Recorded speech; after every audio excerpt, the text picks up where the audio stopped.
So, what if the biggest reason people fail has nothing to do with talent or hard work?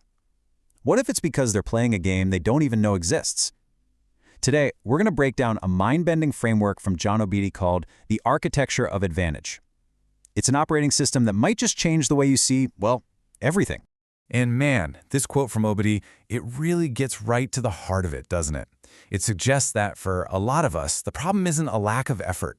The real problem is we don't understand the rules of the game we're in, or maybe we don't even realize we're playing one to begin with. So what is this invisible game? Well, it all starts by tearing down a fundamental belief most of us have about life itself.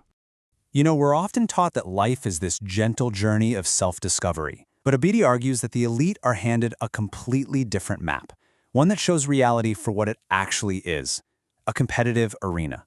So think less peaceful hike and more Hunger Games. And here's the kicker. If you don't even know you're competing, you've already lost. Okay, so if life is a game, what's the goal? What are we trying to win? This next concept completely redefines the ultimate prize, and trust me, it's probably not what you think.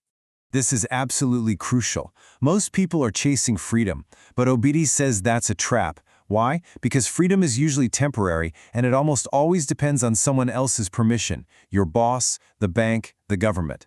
The elite, they pursue something else entirely, sovereignty.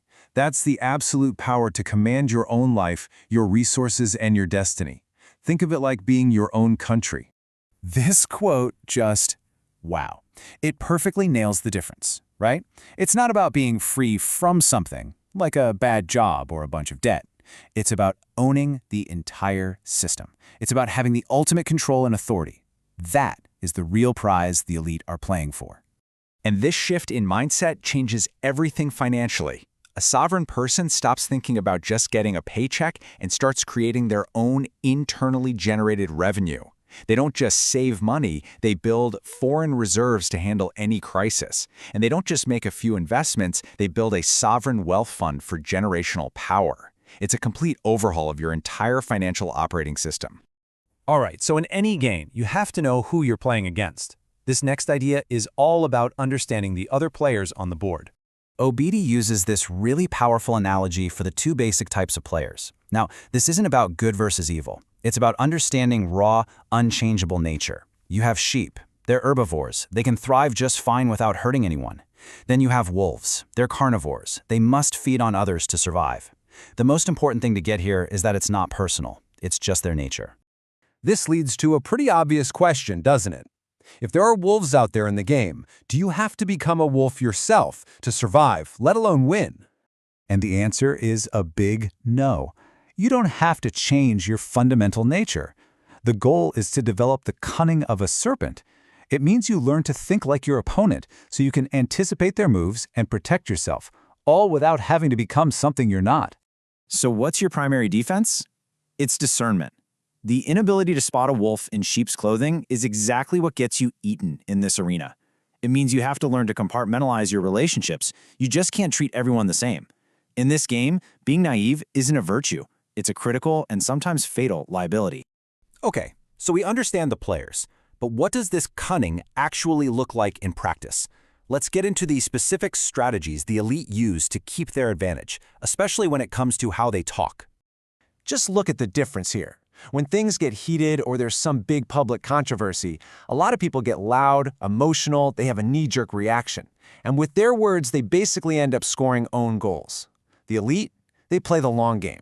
They use strategic silence, they use tact, they care way more about preserving their long-term advantage than they do about the instant gratification of voicing an opinion. And this is exactly why they are so careful. They deeply understand this timeless piece of wisdom. Your words have consequences, and they create ripples you can't even see. That careless comment you make on social media or in a meeting, it could close doors you never even knew were opening for you.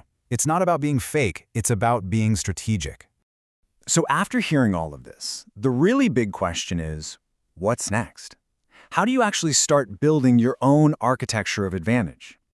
John Obidi has this great saying, knowledge without application is just entertainment. And it's so true. This can't just be some fascinating idea you heard one time. The entire point is to move from theory into practice. So here it is, your 4-step plan. Step 1, acknowledge you're in a competitive game. Step 2, Redefine your goal from the trap of freedom to the real power of sovereignty. Step 3. Develop your discernment to understand who you're playing with. And Step 4. Master strategic communications so you can play the long game. This is your blueprint. And that leaves us with the final and most provocative question this whole framework builds towards. It's not just about understanding the game anymore, or even just surviving it. Now that you know the rules, the architecture, the mindset, are you playing to win?